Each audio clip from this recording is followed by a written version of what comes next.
Hey everybody. So in this short demo, I'm going to talk about using Anaconda and its package management system to help you set up a data science environment for the class, and more importantly, in the future, to manage your programming environments. So let's just kind of start with a big overview. The idea of Anaconda and its package management tool, Conda, is that it helps you create different virtual environments for different programming projects. Very typically, in a programming project, you will rely on a particular version number of some library. So maybe you need Python 3.11 and Pandas version 1.6 in a particular project, and the project depends upon those versions of those interfaces, right? But then you have a different project, and that project requires Python 3.12 for some new features that have occurred. And it also relies upon Pandas 2.0 series, and it requires those particular interfaces. So you don't want to be stuck moving back and forth, uninstalling one version and installing another, potentially messing up your entire system. So this is why we have package managers like Conda, which can create these virtual environments, and we can just quickly switch between Python 3.11 and Python 3.12 as we switch between different environments. So getting Conda is very easy. You're just going to go to Anaconda, their website. You're going to download the Anaconda distribution for your particular operating system and install it.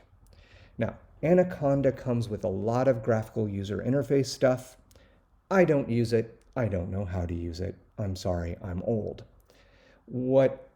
If you figure out how to use those graphical tools to manage environments the way I'm going to show you right now with a terminal window, great.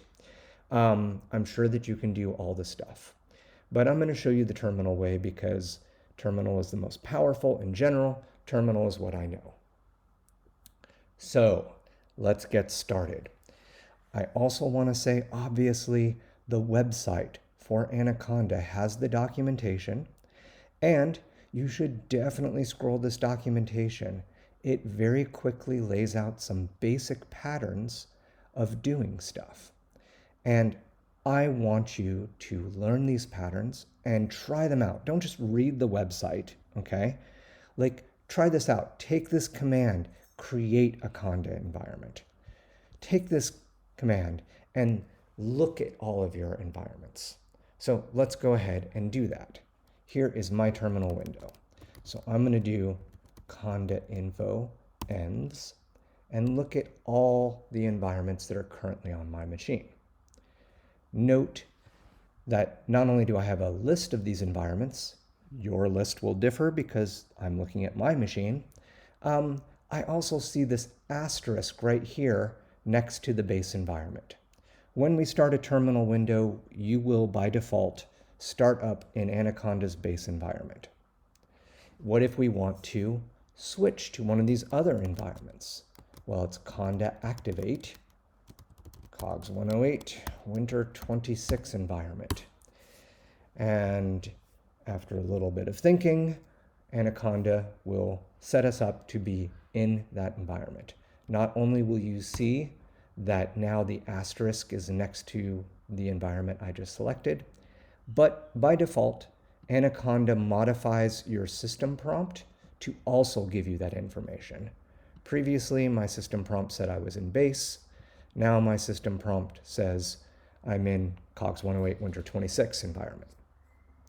Okay, here's a little word about the base environment.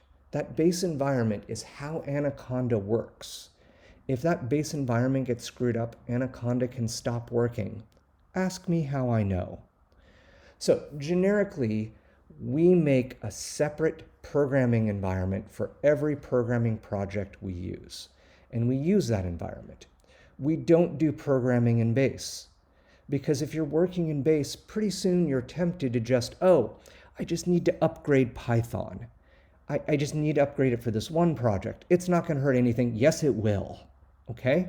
Don't mess with your packages in base, except when you are actually upgrading Anaconda itself. When you've had it for like a year and you need to upgrade Anaconda, then you can update base. Otherwise, don't mess with it. Create a new environment. How do we create a new environment? Well, conda create -- name and give it a name for your new project. I'm going to call it my project. Give it a list of anything you need, like if you need Python equal to 3.12, or if you need the pandas libraries. Okay? When we give a particular version number, it installs exactly that version number. If we don't give a version number, like I've got right here for pandas, well, it's going to install the newest available. Now, conda is not a speed demon. When I hit create, it's going to look at all the things it needs. It's going to ask me if it's okay to go.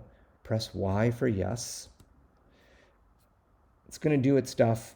It can potentially take many minutes for this to finish out. If it screws up, you'll see error messages, right?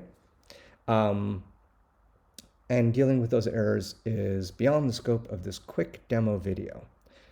But I want you to note that in Discussion Lab 1, what we've got is a set of exercises to force you to install Anaconda, create a few silly environments, and also replicate the Data Hub environment that we have for COGS 108, this thing right here, right?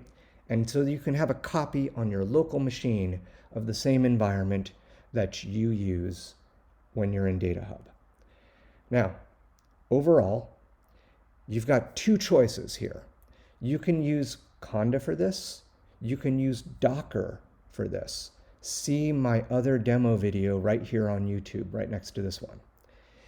Docker is a little harder to use immediately, but it's more powerful. In fact, maybe it's not even harder to use, because honestly, conda is pretty confusing. So this is the overall, big picture. You can use conda for this. You can use Docker for this. Both of them work fine for getting a local copy of your environment from Data Hub on your local laptop.